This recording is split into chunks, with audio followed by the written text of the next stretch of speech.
Hello. Hello, can you hear me?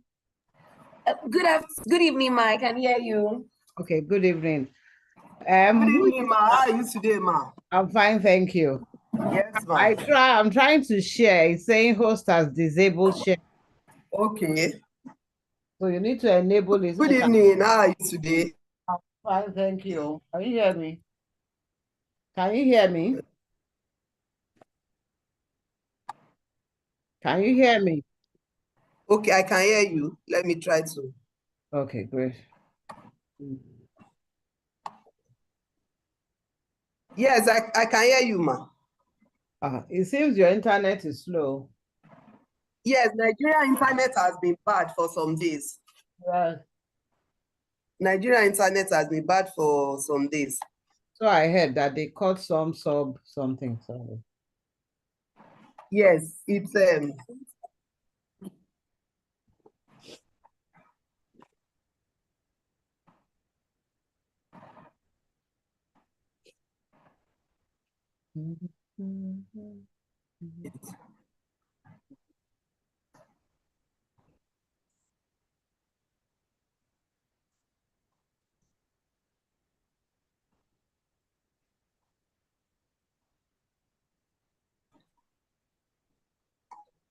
I think either you make me a co-host or you enable sharing.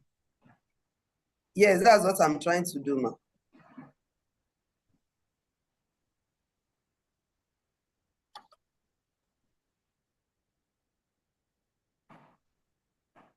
That's what I'm trying to do, Ma. It's fine.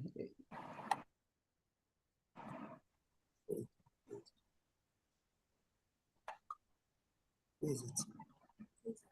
Resume.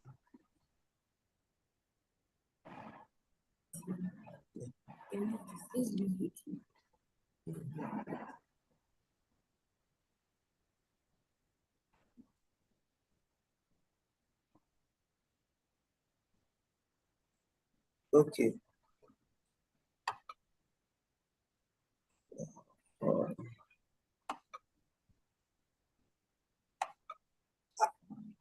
I've made you a co-host, Ma. Okay, let me check.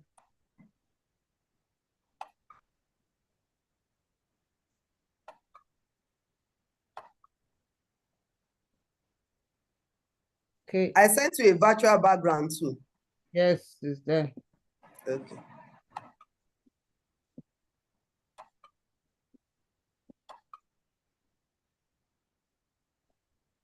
So can you see my screen?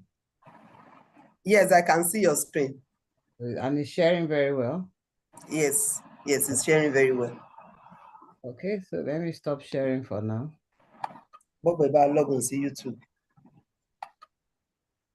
Can you log on to YouTube? Send me the link. Tell him to send me the link. That is the link I sent you. Send it to me, please.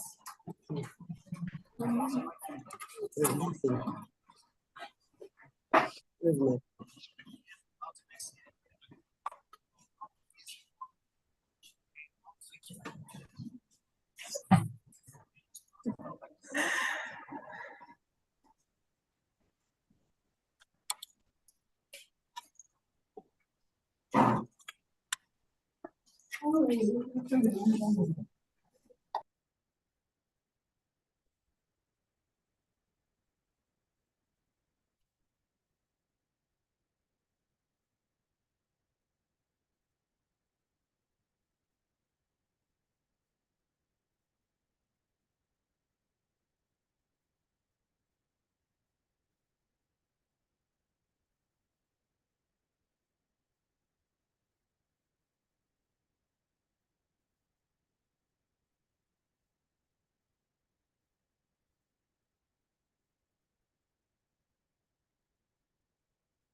Mhm. Mhm.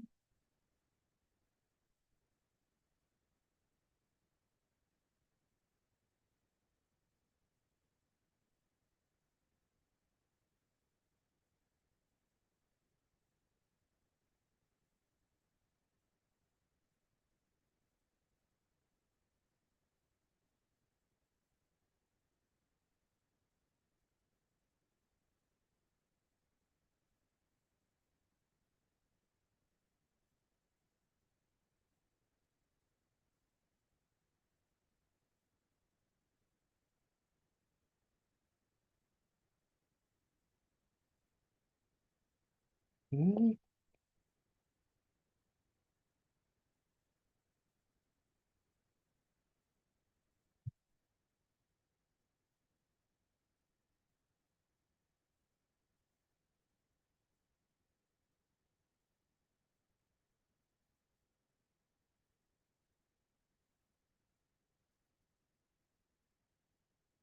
Can't hear you. Yes, thank you so much, ma. Yes. Thank you so much, ma. You are not looking like grandma at all. Oh. Thank you. Honestly, we thank God.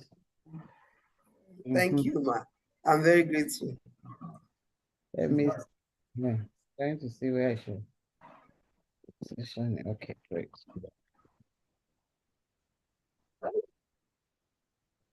These ones are showing 5 months ago, 5 years ago. Okay. Yes, ma.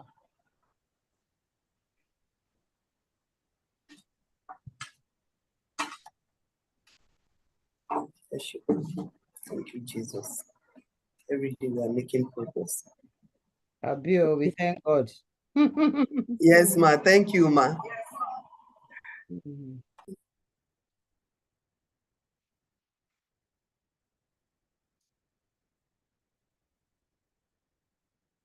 Mhm. Mhm. Mhm.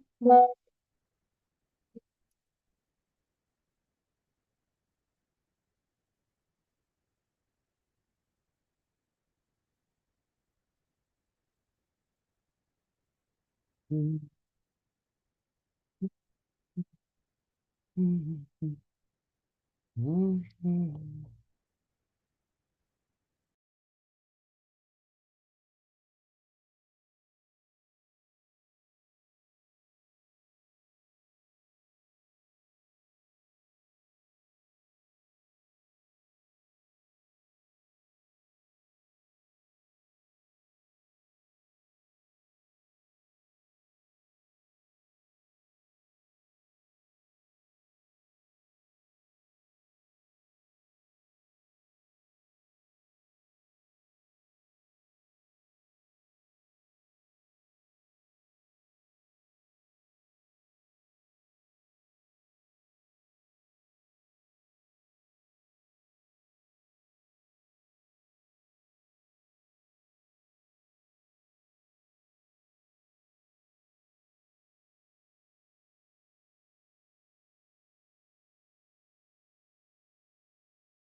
We are all welcome. We are all welcome.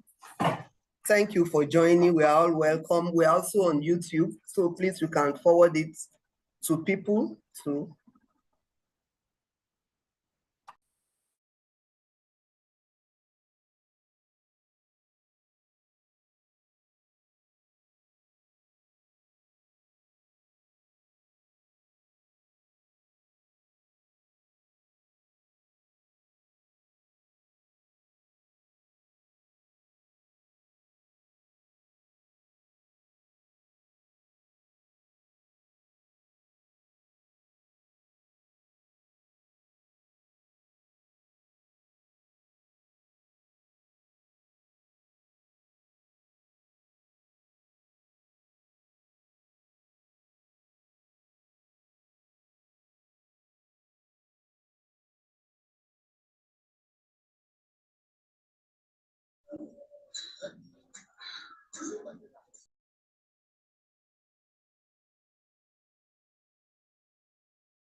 Good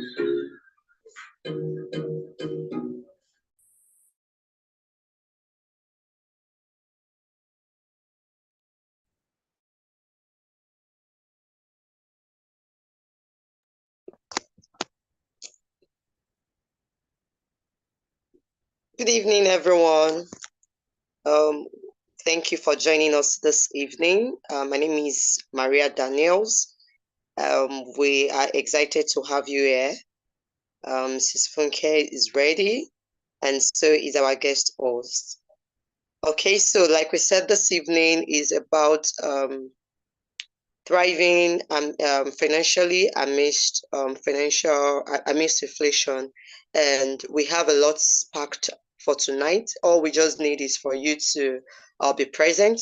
We need you to have your questions ready. So we're going to post a Slido link where you can drop your questions, and if you want to drop them in the chat room as well, you are very much welcome. All right, so you can drop your questions in this WhatsApp chat room or in here in the Zoom chat rooms. There will be time for Q&A. Mrs. Funke will be having a session. Mrs. Bumi will also be having a session. So for both sessions, you can drop your questions and we'll gladly welcome address them. Okay, so for these meetings is recorded. It will be recorded, and you will have access to the recording, particularly if you're registered. If you did not register, we will also post the link for you to register so you can have access to the recordings. And you are sure it's going to be of value. You will need the recordings after this meeting, because sometimes we don't hear everything said until when we have the opportunity to listen all over again or to watch all over again. Okay, so in a couple of minutes, you would be hearing Mrs. Funke's voice taking over and kicking off the meeting. Thank you once again. I'll be dropping further information in the chat room. Please watch out for every information I'll be dropping in the chat room for you. Thank you.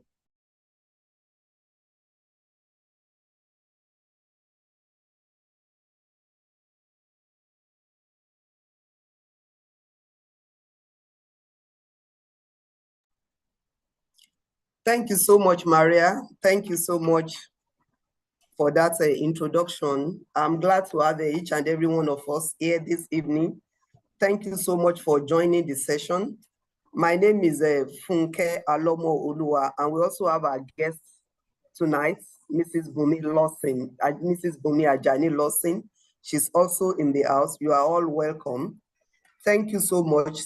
For some of us that has been joining leadership series with Effie, I would like to share the vision of leadership series with Effie with us again.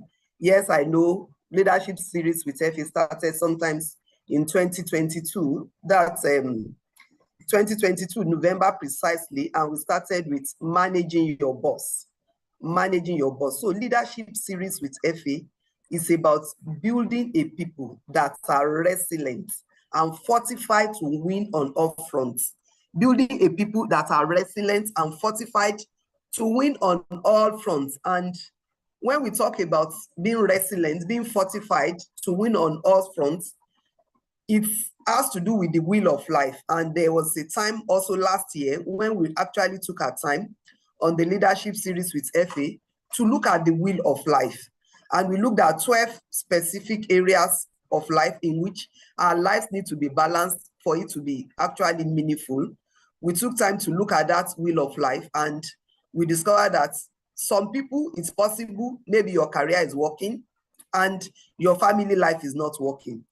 It's possible maybe your family life is working, your finance is not working. It's possible one is working and maybe your health is not working, Those were some of the things that we've had to actually look at in terms of a leadership series with Effie. So the purpose of leadership series with Effie is actually to help each and every one of us to be wholesome. It's about being wholesome, not that one aspect of our life is working and the other is not working.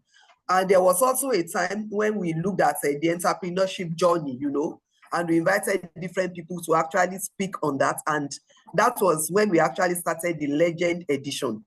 So when we started the Legend Edition, we brought in different people to be able to speak to us in terms of sharing their experience with us, so that if you are starting your entrepreneurial journey, it's not as if you are having to start from where they are starting from. We can learn from their experience, and we have different people come in and they share their experience with us. This evening, again, we know what is happening in Nigeria, and the topic today is thriving financially amidst inflation. I'm sure you will agree with me based on the, in fact, you don't even need to look at the report of the Bureau of National Statistics, to know what inflation is. By the time you go to the market today, what you used to buy 300 before, you are buying it at 500, you are buying it at 1,000. So we all don't need to be told that inflation is just all over the place, So based on this, what do we need to do in order to thrive? Because even though Nigeria may be looking like this, but there are still opportunities. So how do we leverage on these opportunities? That is one of the things we'll be discussing tonight. And just as Maria said, please, let's, if you have questions, let's put it in the chat room. What are those things that are bothering you? What are those things that are actually giving you sleepless nights? Yes, I know that sometimes last year we also looked at a series that is actually talking about what keeps CEOs awake and how to put them to bed. So now today we are going to look at what is keeping you awake. What is that thing that makes you wake up at 1 a.m., 2 a.m., and you are filled with worries, you are filled with anxieties, and you can't seem to get back to bed. So those are the things that we actually need to actually put to bed and give a permanent rest this evening. So we are all welcome. Thank you so much, everyone who has joined us on time. I know that there are still some people that are still going to join us later. Thank you, everyone that has joined us. And the good thing now is that we are also on YouTube. So if you don't, you can also share the YouTube with your family, with your friends, in order for them to be able to join us. And for this evening, to do justice to what we have today is no other person than our one and only Mrs. Bunmi Ajani Lawson. I'm going to read out her profile to us. She's somebody that is very close. I'm sure we all know there's no way in Nigeria in which you can write the story of the microfinance bank without the mention of the name Mrs. Bunmi Lawson. She's actually a legend in that space. And when it comes to finance, there's no other person who can do a better justice to that topic. She's the pioneer MD, CEO of Edfin Microfinance Limited, the first specialized education MFB, with unique and well-researched products and services tailored to cater for the needs of its customers and the education ecosystem. Edfin officially commenced operations in April 2019 with its registered office at Surulere, Lagos State, and has projections to grow into a national MFB as well as globally recognized bank of choice for education financial solutions. Its shareholders are Grey Matters Capital and Investment Company based in the US. Mrs. Lawson has an MBA, that's a Master's in Business Administration from the Aeze Business School, University of Navarra. She's also an alumnus of Lagos Business School, a fellow of Institute of Chartered Accountants of Nigeria, and a member of the Chartered Institute of Bankers. Mrs. Lawson, as you see, are looking very young. She's also a grandma,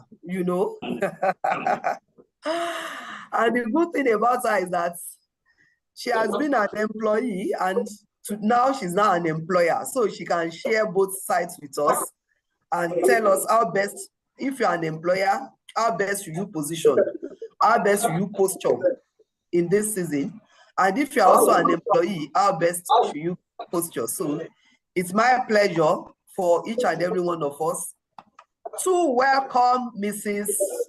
Bunmi Lawson. You are welcome, ma. Thank you. Thank you so much for joining us. Yes. Thank you. It's my pleasure to be here. Thank you so much, Funke. for this platform. And there are some people interfering. The host, please mute. We're talking. Thank you. So thank you very much. Really, I'm honored to share some ideas with you. You know, yes, should I give some time for those things to go on mute? Yes.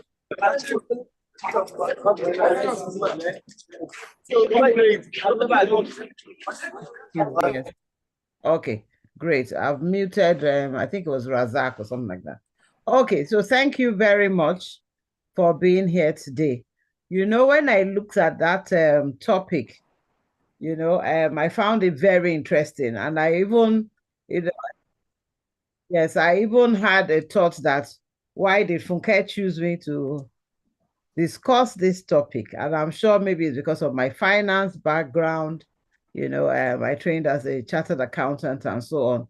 But, you know, because for me, I always believe in the story of Dr. Heal Thyself.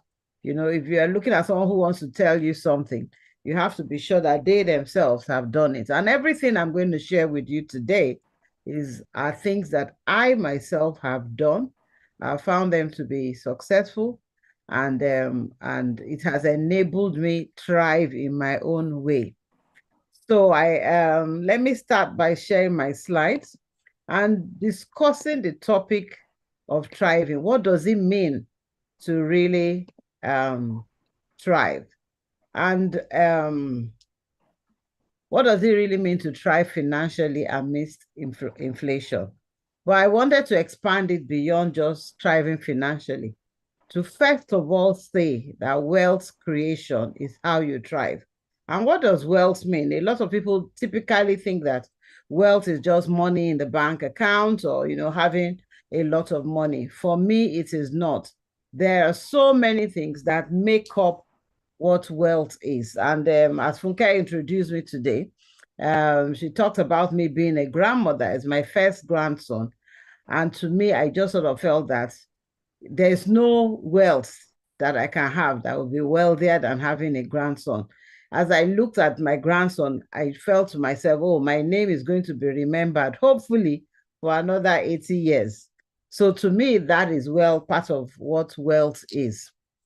But for the purpose of this topic, I'm going to drill down a lot to the financial part because it sort of gives us a foundation to what wealth creation is. You know, I am one of those who believe that without money, there would be a lot of stress. Not that you can't be happy. Nigeria apparently is still one of the happiest nations despite the high poverty rate that we have.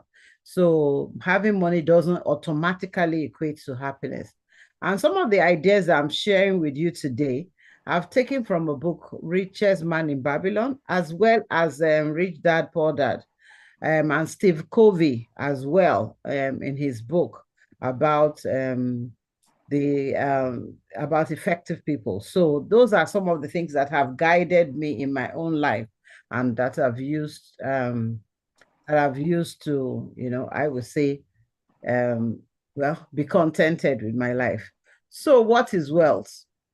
To me, wealth is a situation where you look at your life and there are more positive things than negative things. And it's not just money. Of course, money too, when there are more credits than debits, it means you're accumulating money. So, but also in terms of wealth, where you have more positive things than negative things. And we've always had this question that we debate. Is money the key to happiness? So money does play a role in happiness, but it's not the only factor. It provides for your basic needs, enables you live comfortably. There's something when I was in Action, as we were providing loans to micro enterprises, people living in low-income households. I remember one customer giving us a testimony that with our loan, we have made her somebody that, you know, in their family, because she was the poorest and, you know, didn't have money, they'd never sought her out for advice or contribution, you know, being part of the family and so on. But that now that her business is successful, she is somebody. She wasn't talking about having, you know, a lot of money, but just being recognized. to me, that is wealth. You know, that's what I sort of look at as wealth. And how do we ensure that we have adequate money to meet basic needs? It's not just having that sack of money in our store and then saying we have wealth. So beyond a certain, money doesn't add more happiness. There's been so many research about that. I recall that it was about I think they said $55,000 in the US. I don't know what it is in Nigeria. Beyond that, people want more happy or less happy. And I can tell you, I'm sure you've heard about some people's suicide and so on, even though they are the wealthiest, or we look at them as if they are the richest amongst us, but yet they are still sad. There are other factors like relationships, your health, personal fulfillment, a sense of purpose that also plays a crucial role in happiness. And I'm happy on happiness because that, to me, is what makes people thrive. When you are happy and contented, that's what makes you thrive. So how do you thrive in a period of inflation? So, but as the topic is, we would focus on that of the financial thriving. So first, let's talk about the Nigerian environment. So inflation, and as everybody knows what inflation is, we are all feeling, most people are feeling the impact of the rising living cost. Food inflation, almost 37%. You know, for some items, some food, because that's an average. For some food items, especially those that are imported or that we are not growing ourselves, you can be sure that, in fact, maybe people are no longer buying it. I've heard some people talk about, you know, the change in their feeding habits to 101. That is breakfast and dinner and no lunch, or, you know, different combinations of trying to reduce and make sure they can still afford basic living. So income is not growing. Some people have even talked about working backwards. That's, you know, when you look at how much you are earning 10 years ago in dollars, if you converted that amount at the rate of exchange then in dollars, and you converted how much you're earning today and converted to dollars, you may find that your income has actually gone down. Certainly for those who are earning a pension, government pension, or, you know, fixed amounts. That's one of the the things that take me off about pensions, that you are supposed to plan for years to come. And what we've seen in Nigeria, unfortunately, because of the macro environment, is that you are just seeing your pension being wiped away because you can't do long-term planning and so on and so on. So I just hope that some of the tips I will share with you today would empower you with the knowledge and skills that you need to overcome some of the challenges that an environment of high inflation creates. So as I've said, inflation in February rose to 31.7%. It's continuing to rise. There was an article where I copied these sentences from that talked about the fact that inflation may even continue in Nigeria.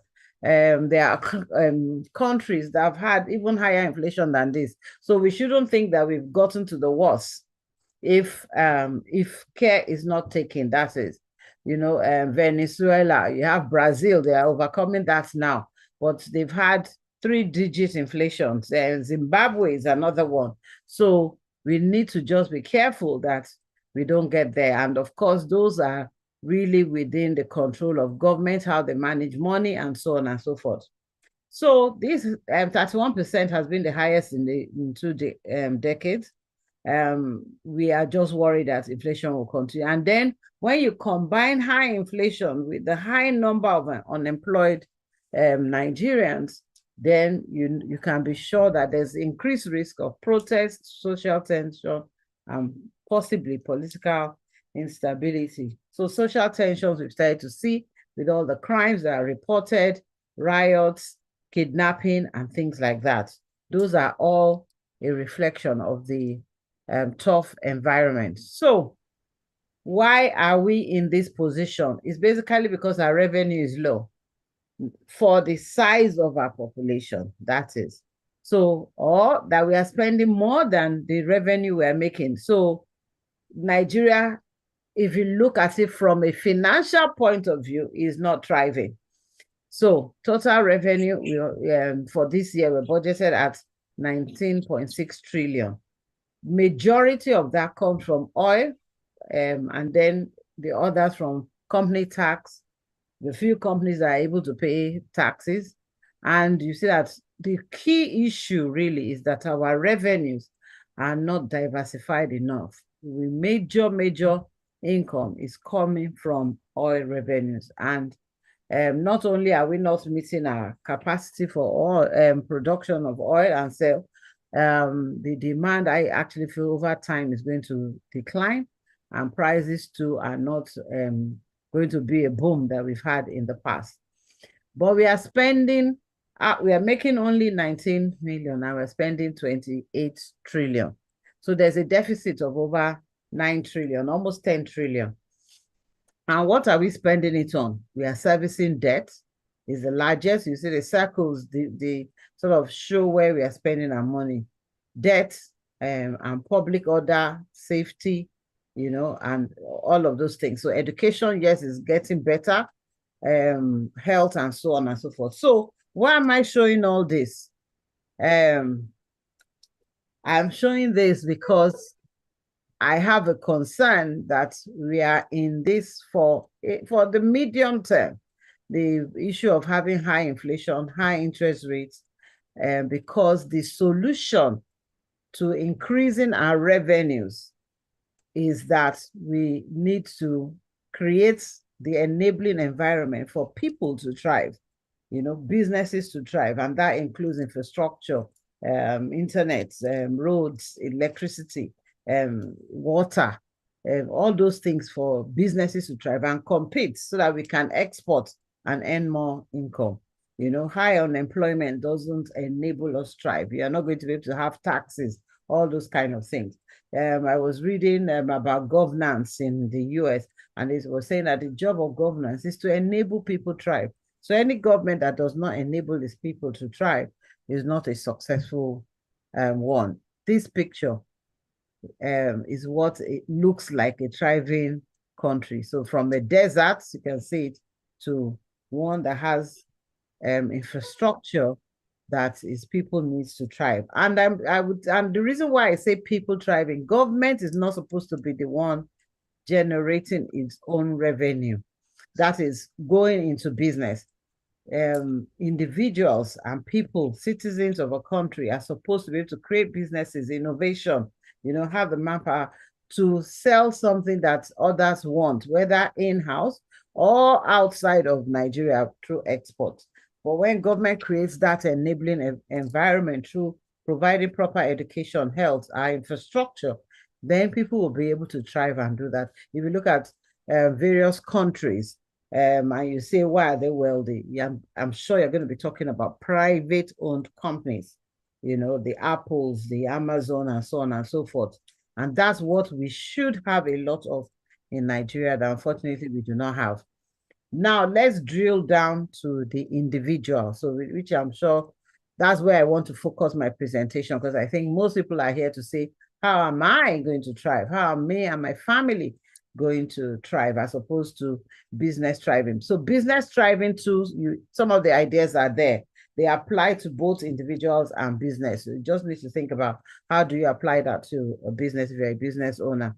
So, but I wanted to just showcase this gentleman. There's a program, I think you can get it on YouTube, that is called the Undercover Billionaire. So billionaires go, they give them $100, and they're supposed to create $1 million in 90 days. And it's amazing how many people were successful in America. They look around and say, what is there? You know, what can we create? What business, and so on and so forth. And they're actually able to achieve those goals. So it made me wonder that if we do that in Nigeria, how many of us, if they give you 100 naira, would be able to turn it into a business that does 1 million naira? So what does personal wealth creation mean? How do we do that even in the midst of inflation or scarcity? To me, there are 5 things. I always group my things into 5 things. If people know me, I feel that once it's one thing on your hand, it's easy for you to remember. So the first thing is you and your money. Do you understand how to manage money? What's your relationship with money? Then how do you grow your income? So like I said, for Nigeria, the issue is that we need to grow our income. How do we unlock opportunities to increase our income? Thirdly, how your expenditure, what are you spending? What are you spending? How is money going out? Then investments, how are you multiplying your surplus? So if you have a lot of income and you're spending not so all your income, what are you doing with the surplus to continue to grow that income? And then how do you make money work for you? So achieving financial freedom. Achieving financial freedom is you don't have to worry about money for the needs that you have. Even some wants. If you want to travel, you want to give your grandchildren something, an endowment, a trust, or things like that, you are able to do it without having to worry. So let's start with understanding the relationship with money. And I felt this bucket was just so key. And I'm sure that a lot of Nigerians will relate to it, because maybe theirs is even a basket. The holes that are leaking out, the small income that is going into the bucket are just too many. I mean, diesel and all of that, you know. So wealth is created when your income is greater than the expenses, and then you can multiply the surplus. I put inflation and expenditure. Those are the holes. Inflation makes the value of your money that you have continue to decline, because the expenditures, things that you normally buy, are going up, you know. So 100 naira 5 years ago cannot buy what 100 naira, I mean, cannot buy the things you were buying then, even with your 100 naira today. So that is just a rough way to explain that. So one of the things you need to do with your relationship with your money is to make sure that you have more income than expenses. And as you can see from Nigeria's budget, we are not doing that. So it's part of what explains where we are today.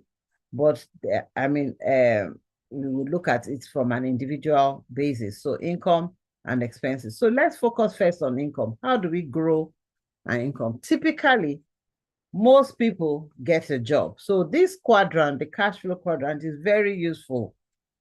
You want to be on the red side as opposed to the blue side. But I will tell you that most people start from quadrant 1. You have a job. You get a job. Either you're in school, you are doing internship, vacation job, or something. Somebody gives you money on a regular basis. Then the bottom quadrant, being self-employed, is that you create a job. See, on those blue ones, it's talking about no leverage, that the time that you are putting in is equal to the money you are getting. You are selling your time because you are the one, you know, working for those 8 hours. Even self-employed, in fact, I feel you work more when you are self-employed than you have a job, because everything rests on you. But it's true that you may have, you know, other people working for you. So where you have other people working for you, that's where it talks about people working for you. So of course, if you have 100 people working for you, typically they should be making more money than if it's only you that you're working for yourself. You understand? So a business owner. But the best part of this quadrant is to be an investor. So there, your money is working for you. So if you invest in, say, businesses, in stocks, everybody in that company is actually working for you. So, but how do you go around that quadrant? To me, it is a journey. You don't, unless, of course, you were born with a silver spoon in your mouth and you had a trust fund, then you can, of course, just start being an investor and go from there. But typically, most people start off going around the circle. You know, you may jump self-employment depending on if you have a fantastic job and you have the discipline to save. So let's start with when you have a job. What kinds of jobs do you do? Find a job that you really enjoy, because that way it's not going to become work. It's something that you would then thrive in because you enjoy that work that you're doing. So always learn, even in any job, to pay yourself first. Put 10% aside. In fact, you see, when I used to think about the initial 10%, I know a lot of people think about it from the tithes issue that Jesus Christ said put 1/10. But to me, it was about inflation. It was like, you know, inflation typically is about single digit. So I used to say, okay, whatever inflation is, save that money so that your money keeps growing. The value is not wasted. So, but now that it's 30%, I just feel that it's so hard to save 30% of your income without affecting your standard of living. So I would recommend at least 20%. Try as much as that every single thing you earn, first pay yourself before you even go and do tithes, before you go and give your family and what have you, put 10% aside. It's because you have to fill that bucket. You always imagine, what is this, my bucket? Am I filling it up? So, and it's true that today people will say, oh, should we really save? Because inflation is there. Whatever you save, 10 naira yesterday is not 10 naira today. But if you don't save at all, you will never have anything in your bucket to even multiply. So that's why, despite the inflation, it's still better to still put something aside. And that's why typically I used to aim for whatever the inflation rate is, so that it actually makes sense over time. I used to tell people that if from the day I started working, maybe I think age 18 or so, VAC jobs and so on, till today, if I'd been saving this 10%, I'll probably be richer than Dangote today. But, you know, it takes discipline to do it consistently. So whatever age you are, it is better that you had done it since you are 18. The next best time is now. Start now and at least start saving. Now, what are you going to do with that savings? I'm not saying just leave it in the bucket. You have to start investing, and we'll get to that. So typically, try to have 7 sources of income. This comes from that richest man in Babylon that I talked about. 7 sources of income. Where are your income sources? Do you have a job, something that pays you regularly? And a job could be somebody is employing you, or your own job that you've created. You have a business that you're running. And if you're running a business, don't say I have to pay everybody's salary and you are not getting a salary. Get something. Even if you're underpaying yourself, you must always pay yourself something, and then keep away 10% or to 20% of that money. Then what business can you also do? So I put here to explore FX income. Everyone should. So there are so many examples. Technology today allows us to explore the world as a global market. When you want to design a logo or letterhead, there are design shops online. You pay £10 or something small, they've designed your logo, letterhead, so. I don't see Nigerians there. They are, what's it called? Shutterstock. Is a stock of photography, photograph, video, even music that you can sell to people who want to create flyers and so on and so forth. When you are searching for Black pictures, it's so hard. I mean, there are some Black pictures, but the variety you will get that have white people is unlimited. But when you're now looking for Black people that look like Africans, even the Black people you see, you clearly know these will look American, so they don't look like us. So those, those are things that there was someone who did the calculation that if only 10 million Nigerians were earning $100 a month, we would get almost 10 billion or more in FX revenue, almost equal to our oil revenue. So why we need to start thinking, what can we sell online? What can we do? Even YouTube, with trying to get income. What are we creating our own channels? There are so many variety of things that we can do as a business, and we shouldn't only say, okay, I want to target only Nigerians. Yes, we can. What can you do as a hobby that can earn you money, and so on and so forth? Start exploring that, even if you have a full-time job. So weekends, after work, what are those things that you can do? Can you create things? Can you design them? And so on and so forth. Then one area also that I feel Nigerians haven't explored enough of is investing in other people's business. So yes, you may not be able to create your own business, or even if you have, why are you not supporting somebody else? Oh, a fashion designer, I need partnerships in business.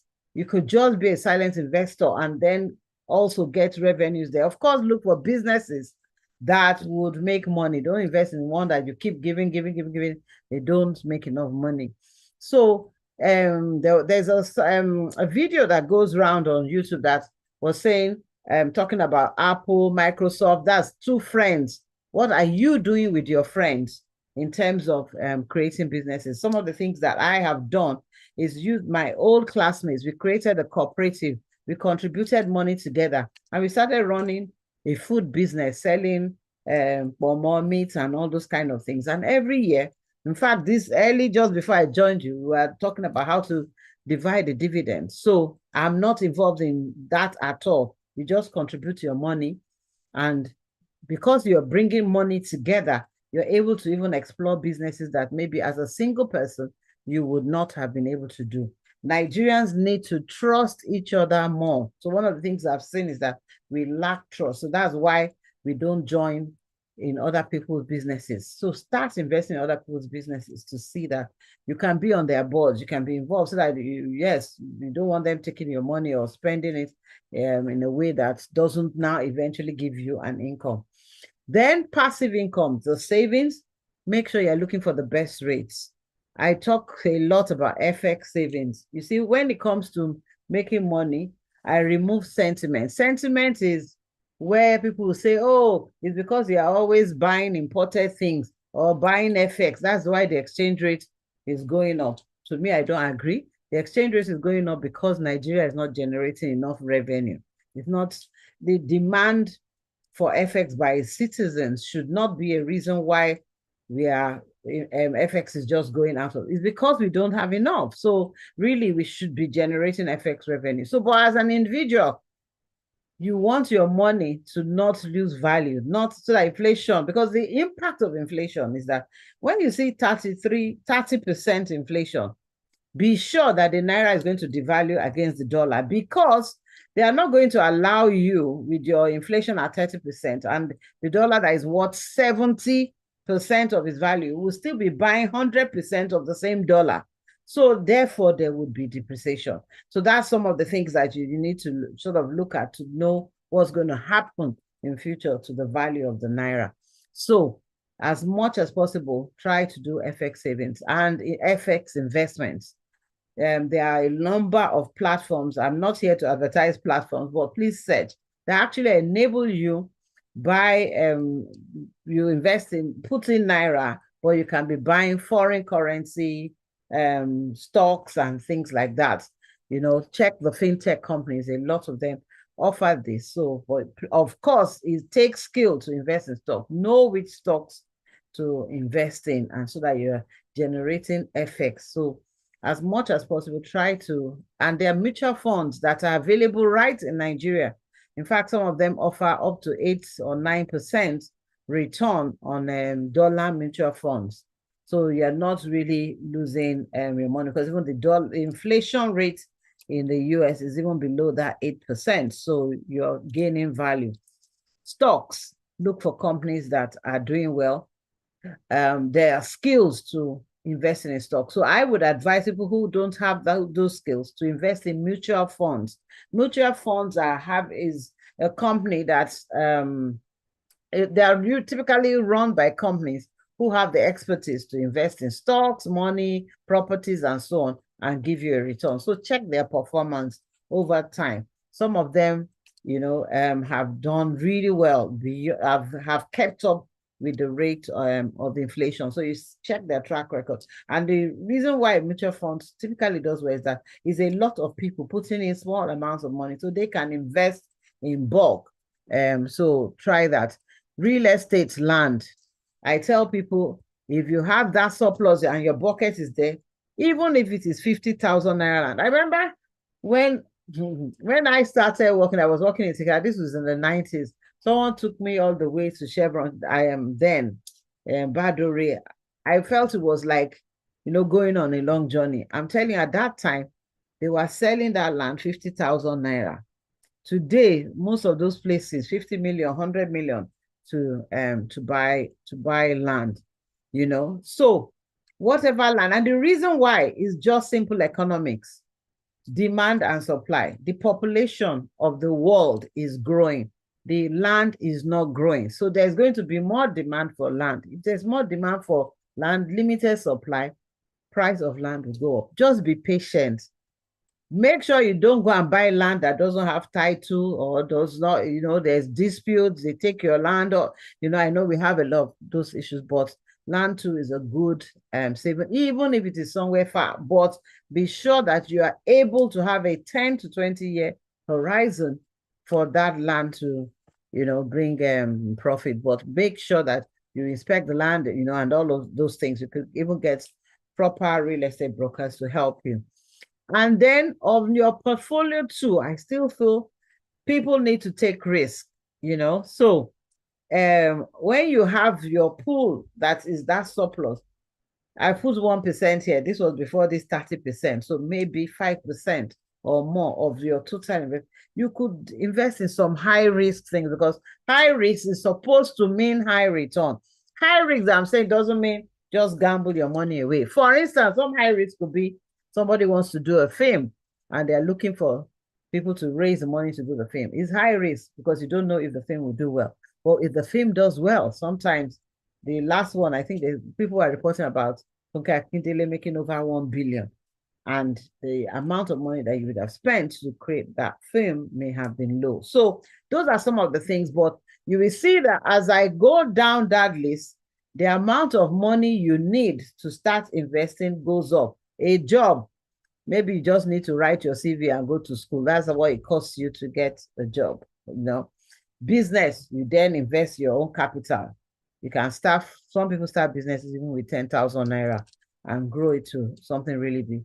Other people's business, typically you may be talking about 1 million, maybe even more, depending on how big. Savings, FX, stocks, you see that it just starts increasing. And it's because as you start to save your 10%, start investing in those places. Try and say to yourself, of this list that I have here, I think that's about 8 or 9.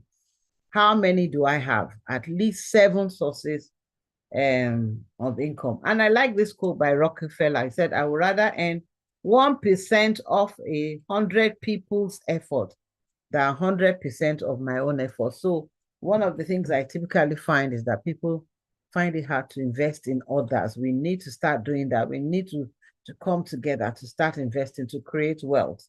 And most of the large companies that you see typically are formed with partnerships, support, and so on and so forth. So what are the roles, the role of loans?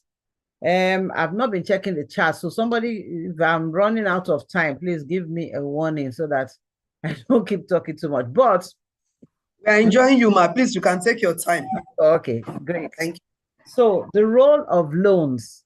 So loans help you leverage. So like I said, you need more money as you go down. So if you are able to get a loan, there's sometimes, for instance, today, my daughter was even asking me, oh, should I take the LSETF loan? LSETF, if you have a business, are currently giving loans at 9%. So she was saying, oh, I think I can't remember how much the amount was, whether it was 5 million or 10. Should I take everything? I said at 9%, take it, everything. Because first of all, inflation alone makes it makes sense, for that. Even if you take a loan to buy something today, even a car, I will come to what you should use loans for. But let's say you buy a car today, I'm telling you, it's worth it, because by next month or something, exchange rate, what have you, that price of that car is probably doubled. And your exchange, and the rate of interest that you're paying would still be maybe the 9%, or even if it is up to 30%, may still make it worthwhile. So loans give you leverage that maybe your savings, because it takes time to save, even if you're saving 10% of, say, 1 million naira income, it will take time to really build up. So, but if you're able to get loans, then you add it on, but you have to make sure that what you're investing in gives you additional income over and beyond the interest rates. So that's why I say in point B, be mindful of the interest rate compared to the returns. Where are you investing loans? Don't take a loan to buy a TV that you're just going to watch in your house, or unless you are now collecting toll gates. Okay, there's football going on and you are now saying, oh yeah, come and pay gate fee to come and watch the TV in your neighborhood. I don't know. But loans should only be used where you are going to get additional income.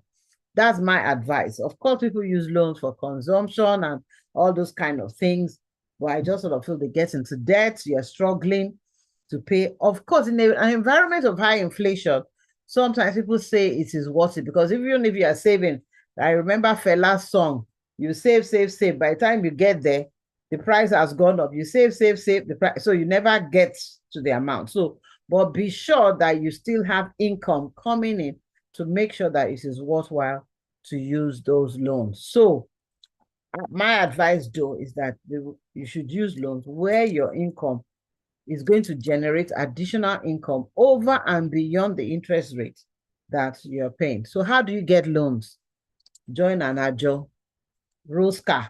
It's a cheap, in fact, it's the cheapest form of loans. Typically, they don't charge. And if you are the last person to collect, the cost of that loan is actually the cost of inflation for that period.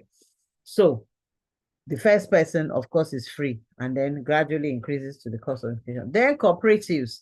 Like I told you, I formed cooperatives with my friends, my old classmates, all my schools, from secondary to university to MBA. I have cooperatives in each of them. And we invest, in the LBS cooperative, we used to invest in stocks.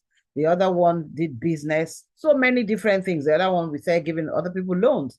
But cooperative allow their members to borrow, and typically they're really cheap. Then, of course, your employer. If your employer has any form of loan, take. Most times, there are concessionary rates. Apply. Once it's below inflation rate, please take those loans so that you can then invest it, as I said, to increase your income. Friends and family, don't become known as Onigbese, but please repay the loans.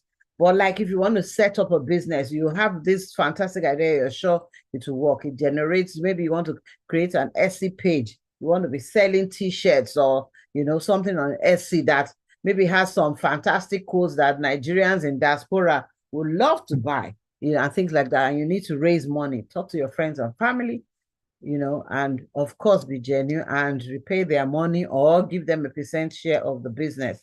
Then, of course, banks also give loans, microfinance banks and so on, including mine, give loans both locally and internationally. I add internationally because there are Nigerian banks that operate in the UK, US, and I think some even, I think Zenith said they're in France and so on.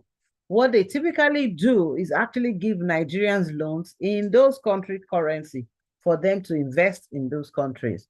So if, for instance, you want to take a mortgage, the advantage of those is that they can give you up to 20 years, depending on how old you are, even up to 25.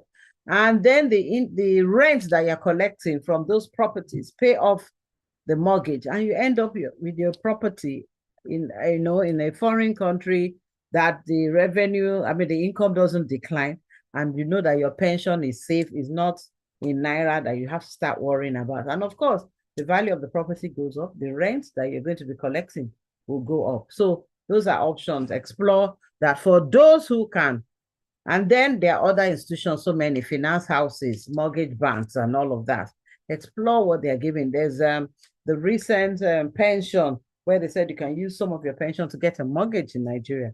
Explore those options. So loans are good, provided the income that you're going to generate pays off the interest, So those are things that you should look at. Then expenses. So I spend more time on income because, I'm an accountant. Most accountants, when they say, how do we make profits? Cut expenses. That's what is the easiest thing to run to. And it is true that, yes, you should cut your expenses, but it is not sustainable if your income does not increase. I'm always an advocate for increasing your income so that you are not worried about what you're spending, So that's why, to me, if you can increase your income faster than the rate of inflation, you will see that you won't have to focus too much on cutting expenses, because that's what does not create happiness. If you have to cut down on your food, if you are living in a 3-bedroom in some nice area that you like, that's not far from your work, now you have to go and live in one far area. It takes you 3 hours in traffic. You have to wake up at 4 a.m. You are not thriving, even if you can then afford the house. And then health. Only God knows, what issues will come. And then, so instead of going to the hospital, you start taking all this agbo and making your health worse. Transportation, instead of having a nice, comfortable car, you have to go in the bus or keke, and so your children. Now let's talk about children. I always advise people, don't have too many children. One of the reasons why African nations, I would say, are in poverty is that our fertility rate is too high. So the population is growing faster than we can grow our income. So have only children that you can afford to give a proper standard of living. That includes education, shelter, health, everything that they will need. So what are you giving your family to? Family to need support, your friends, and then insurance helps. Insurance for health, insurance for, your car, because something would always go wrong. If you say, even if it's 0.5% probability, that still is 1 in how many? So if we live 100 years, something will go wrong in one of those years. So insurance certainly helps, but write down a budget. It requires discipline to make sure that you're not spending beyond your income. So whatever income you have, what are you spending? So as I said, if you want to save up to 20%, it means you can only spend 80% of your income. So if you have, let's say you're earning even 100,000, it means you can only spend 80,000. So what do I spend on food, on shelter, on health, and things like that, so that you are able to ensure that you're saving your 20% and you're not over spending. I've talked about the fertility rate. So this is a chart that just shows you the fertility rate across the world. And you see that the poorer nations have the higher fertility rate. And I will even say that even in Nigeria, when you think sometimes of your drivers, they are the ones who have 4 wives, many, many, many children, So we all actually need to do something about our population growth. Now, how do you multiply your surplus? I've talked about it as well. We've talked about saving. So savings is start the journey. Do stable investments, whether in dollars, in pounds, a stable currency. Naira to invest, but whatever you invest in should be higher than inflation for that thing, and for it not to lose value. So look for stocks, look for mutual funds, what's their performance, and so on. Buy real estate. A static supply with growing demand, I feel you always win with land. If you buy proper land, don't buy land that is under family disputes or under government acquisition. Make the extra amount you have to pay to get title to search is worth it. So make sure, and then business, invest in other people's businesses. We don't do enough of that. Most small businesses keep struggling to even raise capital. And I think it's because we are not investing in other people's businesses. We need to build trust in our communities. And then mutual funds, invest in mutual funds, high growth companies. If people talk about if they had invested in Apple, $10,000, they would have been a millionaire today. I didn't invest in Apple. At that time, we didn't have the option to invest, or maybe I didn't know how. But now, just on apps that you can download, you can invest in some of these large innovative companies. So knowledge is key also. You need to keep aware of what is going on so that you know which companies to invest in. So at retirement and old age, to me, is so important, because that's not when you want to start working. People leave their jobs after working for 30 years and start now saying, okay, now I want to do one business. And I'm telling you, being self-employed is a lot of work. Yes, that's what you're supposed to do in your youth, not when you're old. So passive income is key. All the investments you've done in your real estate, in the lands, in housing, and all of that are now supposed to be able to pay for your income. I always say own a home, so you don't have to worry about rent or where you're going to live, even if it's in one far place and that's what you can afford. Please just own your house, because rent, if you think about it, and inflation over time, I don't know what pension you will have that would ensure that you continue to live in a home without worry, without stress. So that's one thing I feel that you need to do, so that you actually just focus on what you need to eat and add value to society. That's what gives you contentment. That's what gives you the ability to thrive. As I was telling my daughter again, about, oh, I'm coming to talk about this webinar. You do so many webinars and this and that. I said, yes, that's what I want to do now. I feel like I need to give back. I need to build society, and and things like that. That's, to me, is contentment. Leaving a legacy for your children. The Bible says we should. And it is something that you should do. Like I told you when I looked at my grandson, I said, okay, another 8 years, someone will remember my name. The only reason I hope, is that I've left a legacy. And it doesn't have to be money. I'm not talking about money. It could be something, about your grandparents or somebody. He's trained you, he's added some value. Yes, a trust fund too will be nice, so that, and then life insurance, something that helps you leave a legacy. Pension schemes join them, even if the value is going down. Each time I still get my credit, even though I just hit something, I shake my head, I still feel, oh, at least something is coming in. I know that worst case, if I have to rely on that, I still will eat 3 square meal. I may not be able to do some of the other things I do, like travel and all those scuba diving and things, but so it's still worth it, even with the depreciation. It gives you the contentment, the fact that you don't have to worry about money. That's what, to me, thriving means. So it takes discipline and a positive mindset that I can do it. You have to believe that you can do it. It's like dieting. I know I struggle with that, but if you do it, if you don't eat, people say, I don't eat and I'm growing fat. It's a lie. Don't eat, you will lose weight. The same thing, start saving, do what these things I've asked you to do, and you will be content. You may not become a billionaire or like Dangote or what have you, but you will have less financial worries and you will be content with yourself. Thank you very much. Question time. Okay, over to you. Okay, are you there? What do we say? Thank you so much, Ma. Thank you so much, Ma. That's a blockbuster. Thank you so much. Thank you for sharing.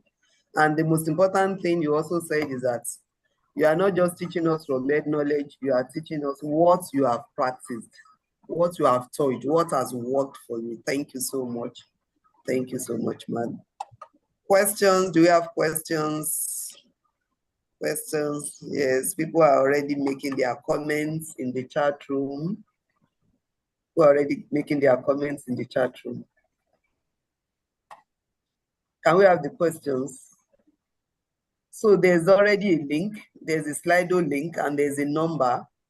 So we can use that to ask our questions. Mm-hmm. Okay, let me stop sharing. I have a question. Good evening, everyone. Good evening. Yes, please. I want to ask how China is a developed country, and how do they fare with regards to inflation and feeding their population without relying on the West? Because we keep saying, oh, the West, the dollar is 2,000, but we don't compare it to China, which is similar to maybe in terms of development to our country, instead of the US that have gone far, far way above where we are. Yeah. So I should take, yes, I would answer that while we're waiting for the other questions. And I just quickly typed on Google, what's the inflation rate in China? Unbelievable. I will share my screen so that we can all see the response to inflation rate in China. And I would then explain why I feel Chinese or the Chinese economy, they're thriving. So inflation rate at China is 0.70. I'm sure it's one of the lowest in the world. Why do they have such low inflation rate? It's because, as I said, they invested in their people.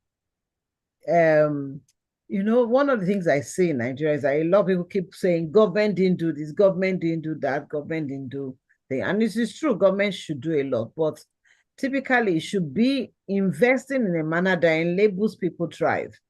So when I went to China, I went to Guangzhou, which is a manufacturing and selling hub, I would say. It's just amazing what government has done in terms of providing infrastructure, machinery, incubation centers and hubs they send people on scholarship to go and train. They said to themselves, they had a national vision that this is what the vision for this country is going to be. We want to be the manufacturing hub for the world. So if you wanted to do engineering, all those courses that they had highlighted as priority ones, they were giving scholarship, just go and train and come back. And when you come back, when I went to this hub somewhere in Guangzhou, we started with an S, I can't remember the name of the country. They were saying that they give you all the equipment you need for 10 years. No, you are not paying anything. Just continue to manufacture and export. And so, of course, they became the manufacturing. So they are selling things that people need. Even when it was bad, they did not stop and say, because before we used to look down on Chinese products, at least when I was young. When you say, it's from China, it means it was something bad. Now, everybody's buying from China. Everybody. In fact, if I look at my laptop, Apple, they will say designed by Apple, manufactured in China. You understand? So that's how. So people were thriving. Businesses are thriving. I went on a cruise around China to Japan. The Chinese the middle class is thriving. So they own businesses. Most of them own their businesses. They were exporting different things, So that's why I feel the Chinese. So yes, sometimes it's true we keep looking to the West, whereas we actually should also be looking at the East. And I feel India is going to get to that same place too, because they too said, okay, we want to be the technology hub. And there's this list that was circulating on WhatsApp about all the technology companies. Almost 90% of them were headed by Indians. That shows you about a strategic intervention by government over time, so to enable their people thrive, so that's what I would say to answer that question. So thank you I like that question a lot. Thank you. You're welcome. Thank you so much, Ma. We have a question here. Someone is asking, what platforms are available for starting Forex investment? Okay, so we mentioned a few that I know. So Piggyvest, for instance, is there. Bamboo, I believe, is also there. And there are a lot more. So if you type it, those are the ones I know because I know those people. But there are a lot more. I believe Flutterwave was advertising at the time they were going to start, and so on. So just check online and say investment platforms. You would see quite a bit of them that already offer those investment options for stocks. Thank you. Okay. Thank you, everyone. Please, let's keep our question coming. Let's keep our question coming. We have the link, Slido. You can just put in your question there. So people have said so much. Now somebody is saying, thank you for the interesting lecture. Please, Ma, how do you save in a situation where your take home cannot take you to the bus stop and prices of goods and services have reached the rooftop? Okay. What counsel do you have for such people, ma'am? So especially the young people. Yes. So to me, you see, this wealth creation, I normally want to target it at young people because I just sort of feel that that's when you should start. If I had any wish, it was that maybe I should have started earlier. Very true. Yeah. So no matter what you earn, I'm telling you, put 10% aside. That is it. Don't say it can't take you to the bus stop. If your office, there are some people I'm always imagining, they will tell me their office has not paid them for 6 months and they are still going to work. See all these books, they will continue going. And they have not been paid zilch, or not that they paid part pay. So if your boss comes, like during COVID, I know that a lot of companies cut down people's salaries.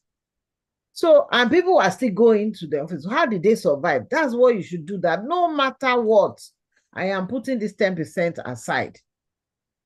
You just have to, see, it takes discipline. So when you start with, it can't even take you to the bus stop, maybe then look for another job nearer your house so that your transport is not that high. That is something that you can walk. If it's maybe, for instance, I don't know where, maybe you can walk 30 minutes instead of taking the bus that would take you in 10 minutes or something like that. You just have tell yourself, if they did not give you that 10%, what would you do? You know, so one of the things I advise people that are getting salary is to create a standing order that 10% is debited from your account even before you get the salary. When I was younger, once they give me promotion, that increase, I keep trying to save it.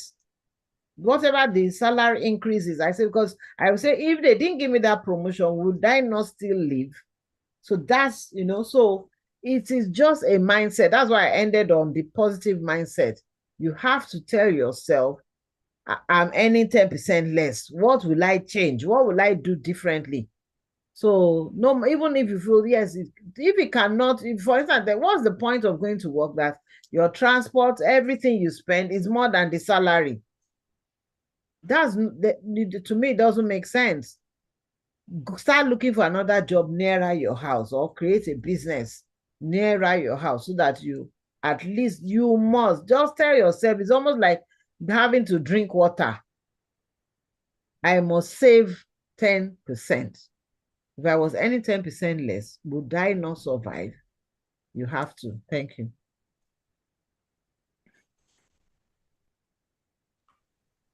Thank you so much, Ma. Some people also, one of the things, thank you for all the things you shared with us in terms of the different seven sources of income, having a job, a business, how we can also save, forex savings. But I observed that you didn't talk about gold. What's your opinion about that? Gold, and then commodity. You see, there are people who buy cocoa, there are people who buy palm oil, there are people who buy different things like that. What's your take on that? Yeah. So just make sure they are genuine. That's one of my concerns with commodity. You find a lot of companies selling what I call derivatives. So they will tell you they are selling gold, but there's no actual gold. So it's the price of gold. So maybe the price of gold is, let me just use something simple to calculate, is 1,000 naira or $1,000 per gram or something. So they will now tell you are buying the gold, but they don't really buy the gold. So they just, play the market. So there's a lot of, fake platforms. Be careful that you are looking at the real platform that really knows what they are doing. Whether it is, commodities and what have you, that it is genuine, it is backed up. The example, I was watching I've forgotten the name of the program. It was a derivative that was running on mortgages for subprime mortgage.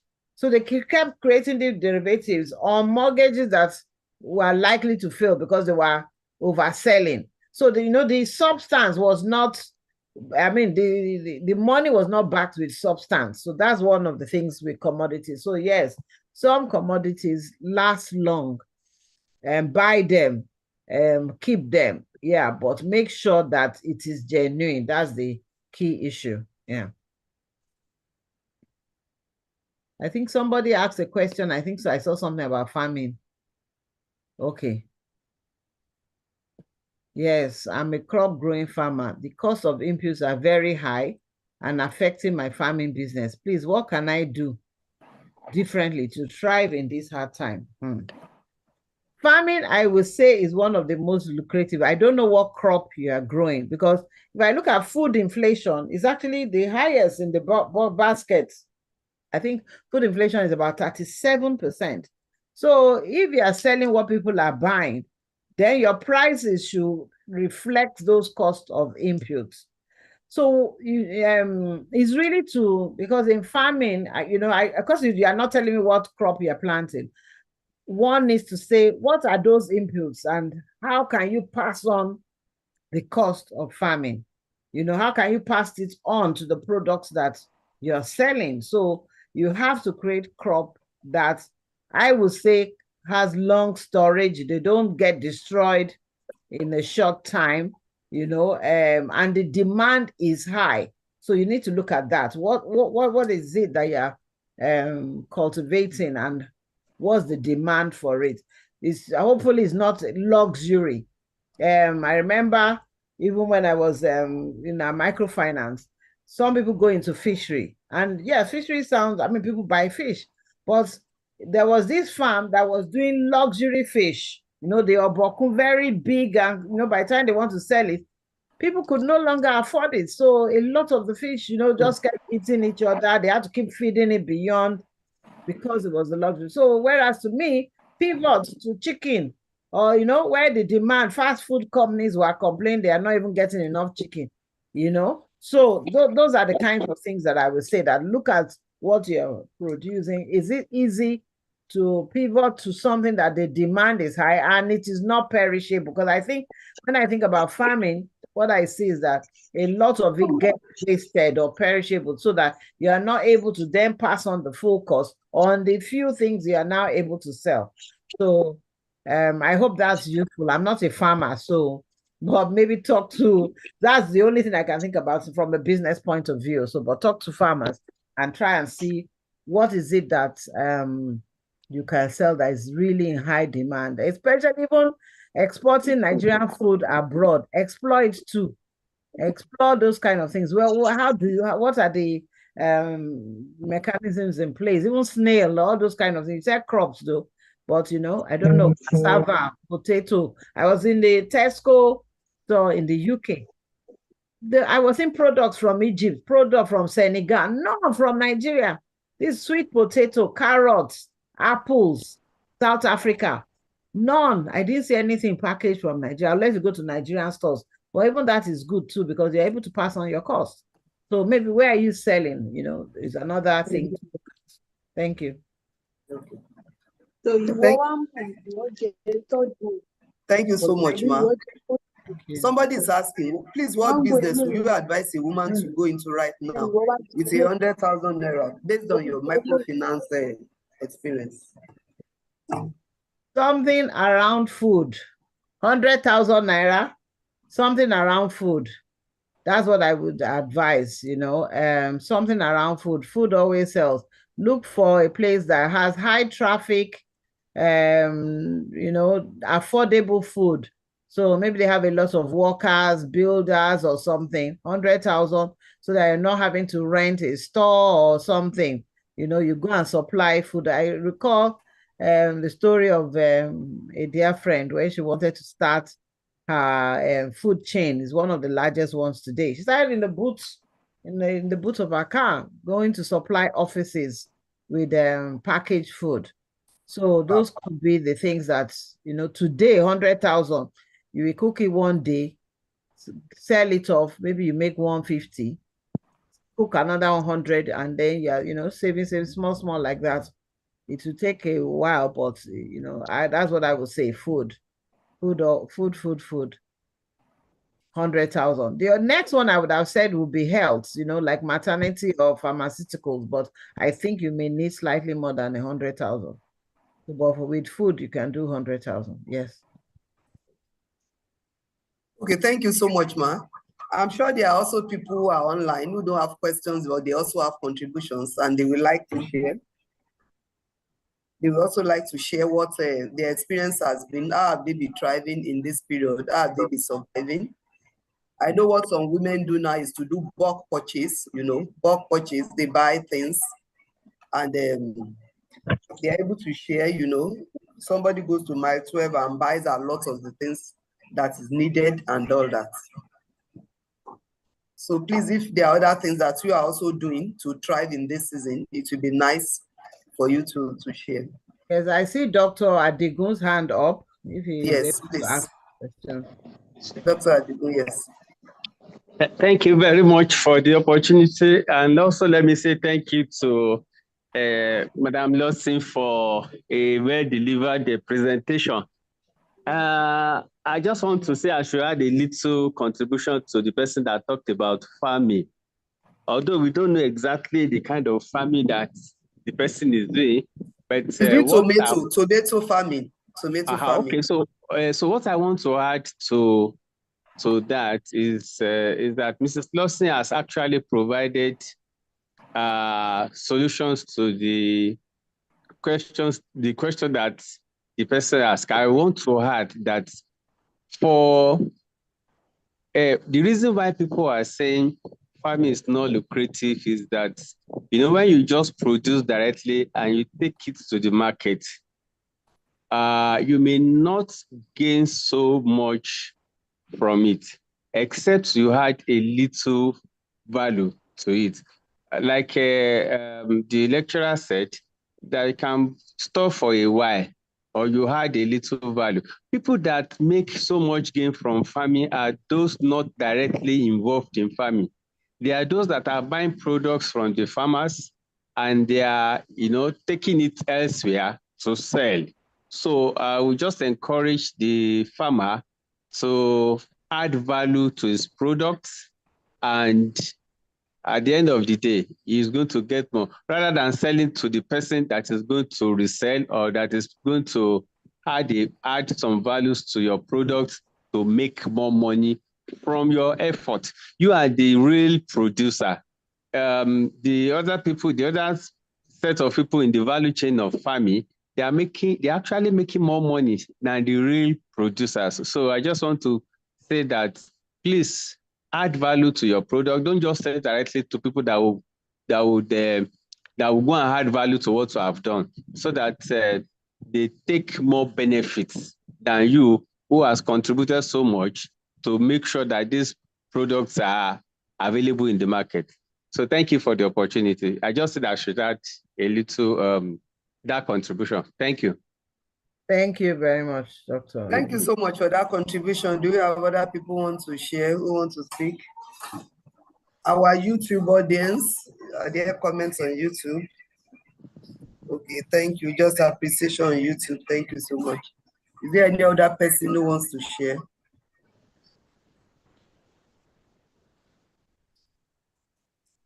Is there any other hand that is raised up? Okay. I can see Fortune has unmuted. Do you want to share? Yes, what I wanted to say to the person who says her money is not enough for her to get to work or transport, she can actually have some business ideas, like you said, making food. So she can make food. If her place of work at lunchtime, she can sell to other people at work to get extra income to get back home. Or also, instead of taking a bus or a taxi, she can walk some miles, which would give her a benefit of her health, and also walking to work, which is pray along the way or whatever she's doing when she's going to work, instead of taking the bus immediately. Because I've stopped using the car and I take the bus and the train, which takes me longer. But then there's the benefit of health, networking, and talking to people, especially in these hard times where you see, oh God, you don't have any money. But if you see people walking around, it also adds up and maybe save some money by doing that, and also taking food to work to sell. Or even just do something at work or after work and say, okay, gather people at work, because that means you're networking, and you see a lot of people who want things, or take orders from people and say, what do you want me to buy for you or sell for you tomorrow? What would you like for your menu? I'll bring it in, your food. And you can do that whilst getting to work. That's what I'd like to add. Thank you so much, ma. Thank you. The bit I also want you to speak a bit about is, you spoke about starting up businesses.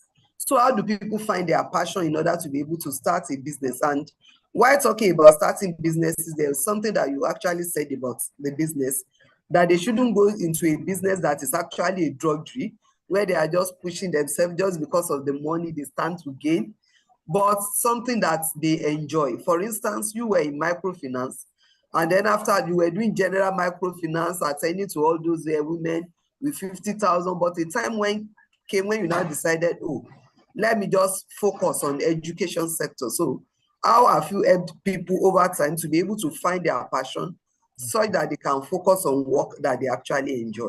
Thank you. Thank you so much for that question. So you have to look at yourself. What are the hobbies you've had as a kid or as growing up? What inspires you? What are you passionate about? And how can you transform that to work? Do you like creating things and the appreciation you get? Do you like, even cooking food And you know, people say, oh, this is so delicious, you know, do you like that? So because when you do what you like, honestly, it doesn't become work and the drudgery that you just talked about. It becomes, you know, in fact, you may overwork yourself because you're doing something that you love because it's no more work. So those are the things. Look at your lifestyle, you know, and things that moments that you've been happy, moments that you've thrived. What were you doing? What were the things that you involved? And then people around you. Networking is also critical to thrive in this tough time. Who do you surround yourself with? What do they need? How can you solve problems? And you know, like for me, the reason why I went into education finance was, you know, first of all, why did I go into microfinance? I hated poverty. My father was one of those that was affected by SAP. I felt we were living a luxurious life and dropped down suddenly, you know. So I just felt, this must never happen, and this is how I'm going to help people so that it never happens. And that's what led me into microfinance. And then when I was doing microfinance, when I talked to the customers, what was their greatest achievement? It was sending their children to school, because those children can now come back and take the business to the next level, and they are permanently out of poverty. So I just felt if we could increase access to education, that would be so. To me, I mean, I would say I work a lot, but it's something that I love doing, you know. I just sort of feel that I can't stop. So that's it. So how, when you look around you and, you know, your environment, when have you thrived? When have you been the happiest? Can you transform that into a business?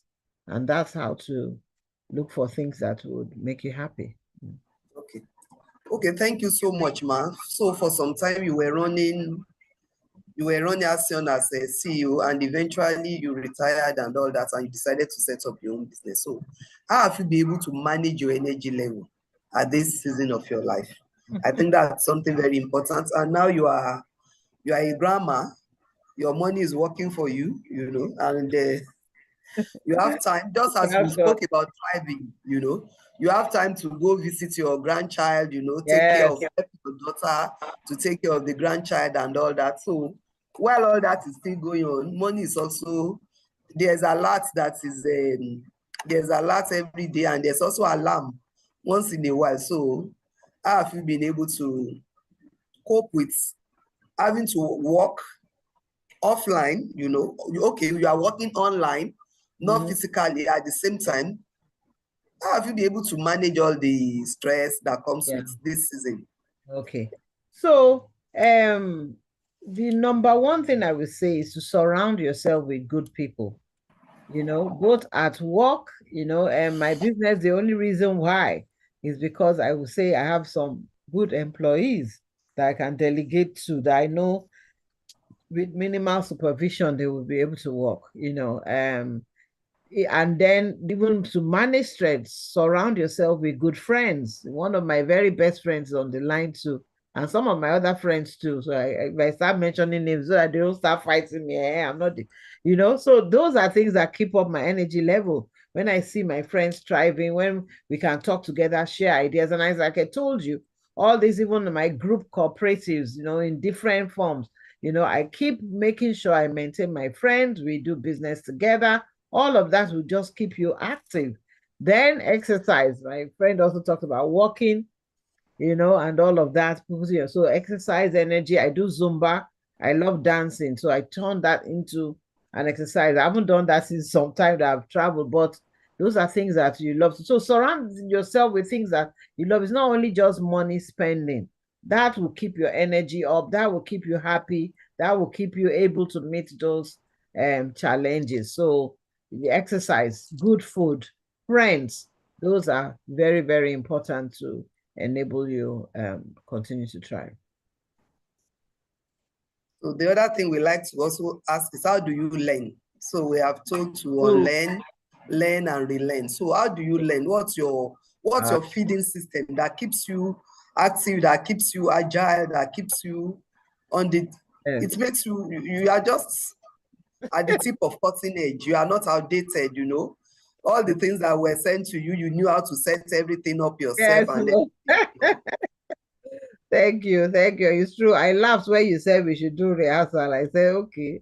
I will just come early so that you are comfortable. But I mean, first of all, I love books. In fact, I had a nickname when I was in school, Efiko. So if I was in my house, you will see that I would have used my library. I still have books and I just read different things across different topics. So read books because to me, it's people sharing their experiences. Even if it's a story, just reading even the story, they're talking about the environment or things that you're learning. Then now, oh my God, I love ChatGPT to heaven and back. That's artificial intelligence. There's nothing you can ask that you won't learn something, So that's one thing. The other thing I noticed actually was my daughter who pointed it out too, because now I'm spending a lot of time with my daughter than before. So on TV, I love quizzes. All those who wants to be a millionaire, and Pointless, Family Feud, all those kind of things. I love watching them. And as I'm watching them, what's the answer? I'm trying to remember. If I don't know it, I go to ChatGPT online and I start reading. Yeah. So it just makes me, I just sort of feel that, I may not remember it, but something will trigger that memory, and then we start discussing it. And then, again, my friends, we talk intelligently. I want to know what they are doing, share ideas, back and forth, things like that. Always be open to learning. Don't have this I too know attitude. You are the only one ahead. No, so I'll keep being active. I think those are things that opens with my, there should be nothing that you won't read or want to find out about, so those are the things I do. Okay, thank you so much. Thank you so much, Madu. Do you have any other question? I think there's a Charity that is unmuted. I don't know if she wants to ask. Okay. Atanigbe or something. Okay, is there anyone who else wants to add something to the discussion? How have you been thriving? What have you been doing? How have you found your own passion? Okay.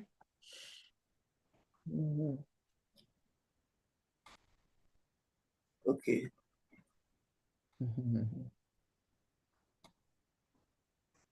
Okay.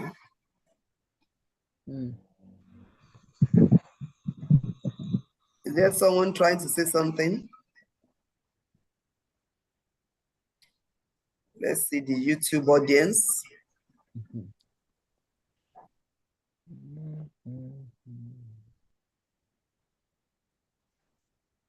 Okay, let's see. Is there any question on YouTube? Okay. All we have on YouTube is just appreciation. Just people saying thanks, everyone. Thank you. Okay. Thank you so much, ma. If there's no other question tonight, what do we say to our dear Mrs. Bunmi Ajani Lawson? Oh, good evening. Good evening. Okay. Good evening, ma. Good evening. Good evening. Please, if you yeah, I actually joined late. I joined the meeting very late. Okay, that's Emmanuel. Yes, Emmanuel. I joined the meeting late, so and few things I could gather from our anchor person. He spoke extensively about having good people around you, and he also talked about making quality research all the time. So I want to find out, aside of this, is there any other thing that you can do? Because I discovered that these days, getting yourself, acclimatized with this weather, this issue of economic crisis is becoming a lot of things that is frustrating, for all of us. Is there any other thing? Peradventure you didn't have people, that most people that you have around you, so is there any method one can use to get yourself, attracted to good people? Okay. That's my question.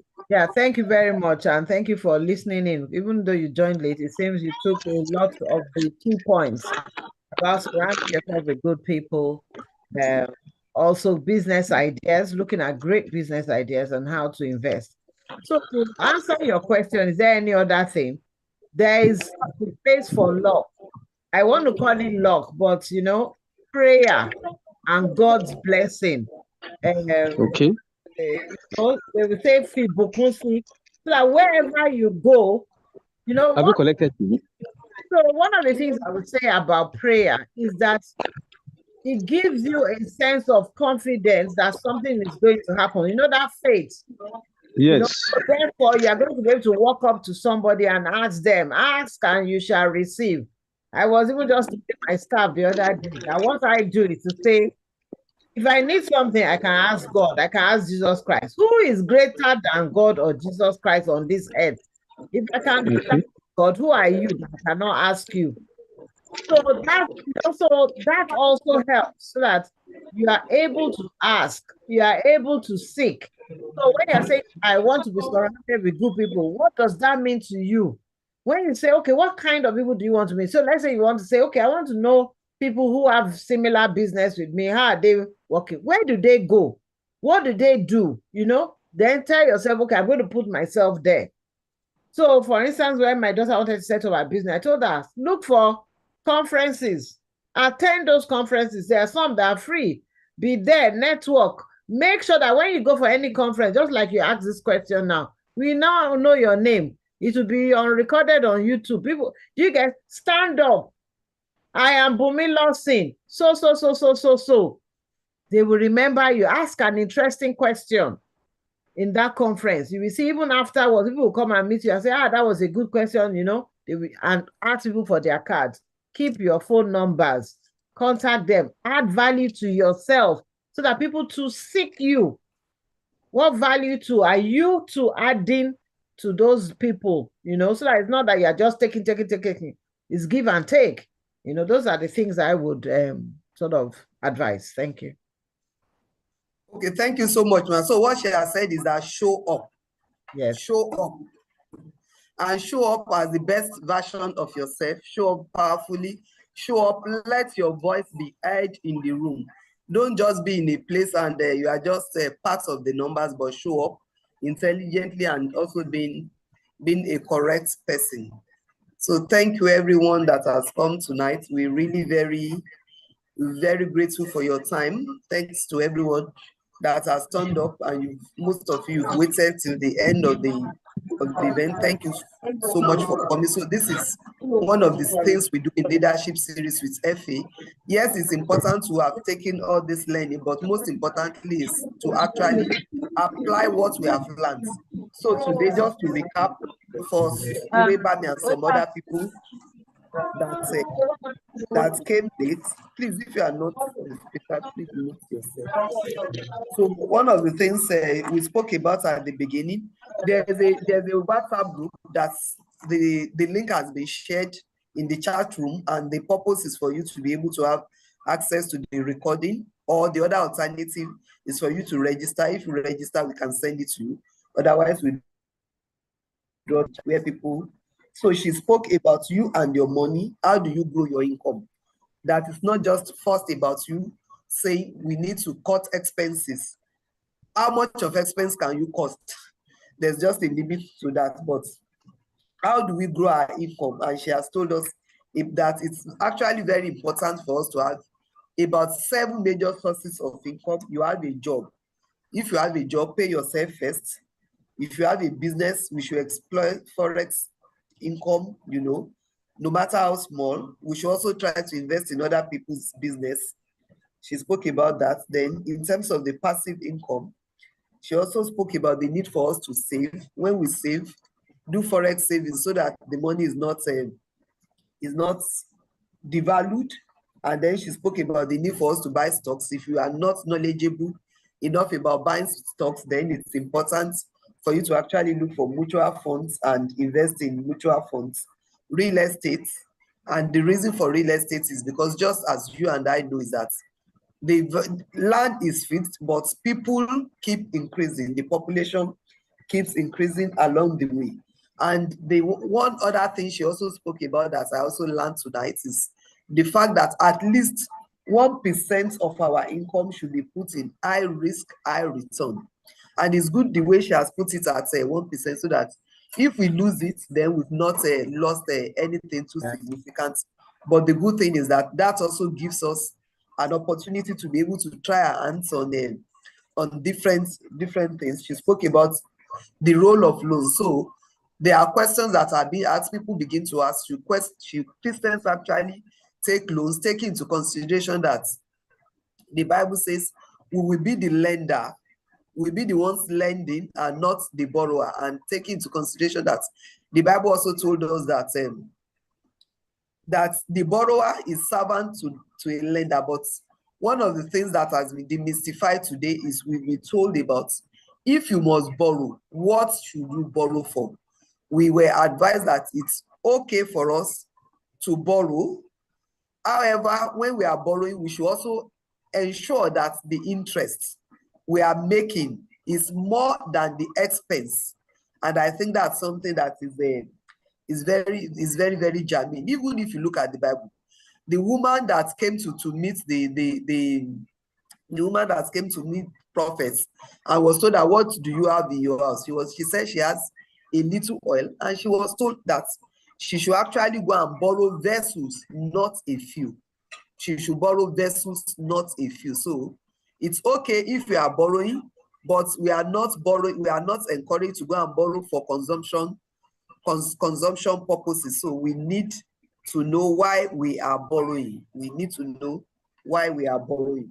And then she spoke about another thing she's also did was she spoke extensively about our expenses, the need for us to actually have a budget. Budget is very, very important. We shouldn't just be spending like that. And if you know that you are earning a salary and you also have a problem, she also encouraged us that we can use standing instruction. You can do that on your bank apps. All you need to just do is to set up an instruction telling them that they should debit you. Once your salary comes in, then you automatically get debited. You automatically get debited. She told us the different areas in which we can spend money: food, shelter, health, transport, children, family, friends, and insurance. And most importantly, she told us about why it's important for us to actually multiply our investments through savings that starts the journey. You change this to dollar, you invest in real estate. We should buy land. She also encouraged that no matter what, we should invest in land, because land we always appreciate, and we should give it a 10 to 20 year window, you know. Then she spoke about business. We should add value. We should own a business and at the same time add value to other people's business. And most importantly, she also spoke about retirement. You know, old age is going to come.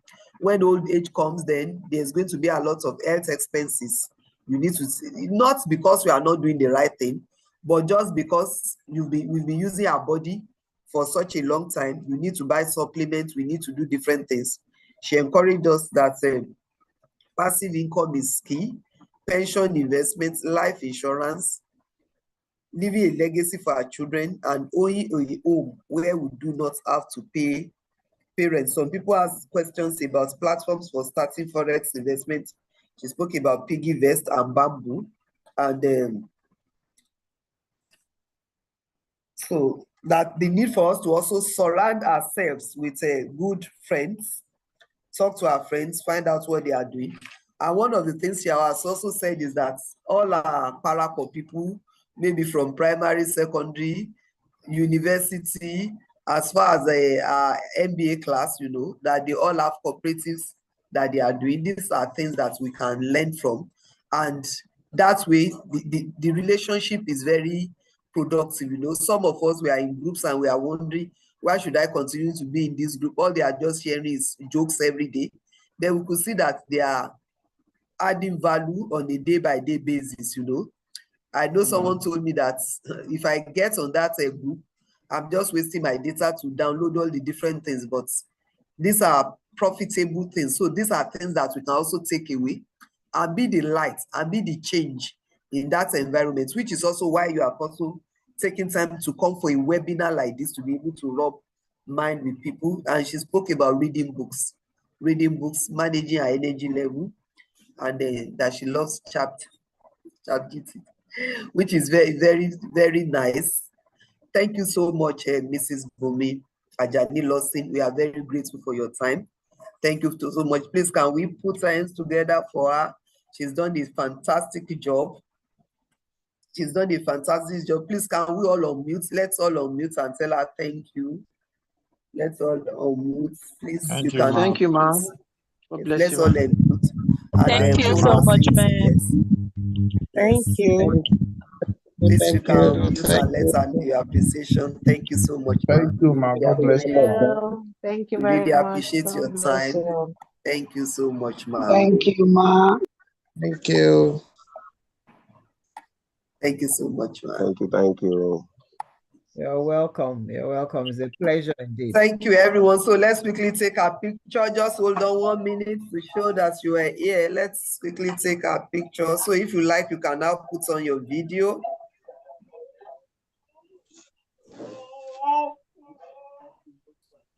So let's take our picture.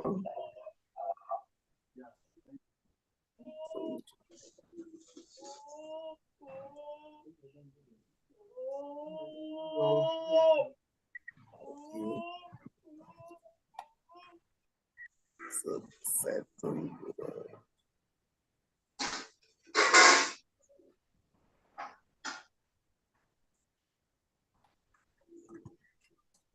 So what's going on?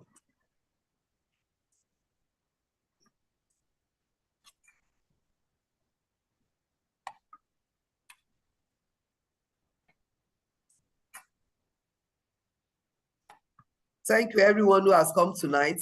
Enjoy the rest of your weekend. Thank you so much. God bless you. Bye-bye. Thank you. Bye. Bye. Thank you.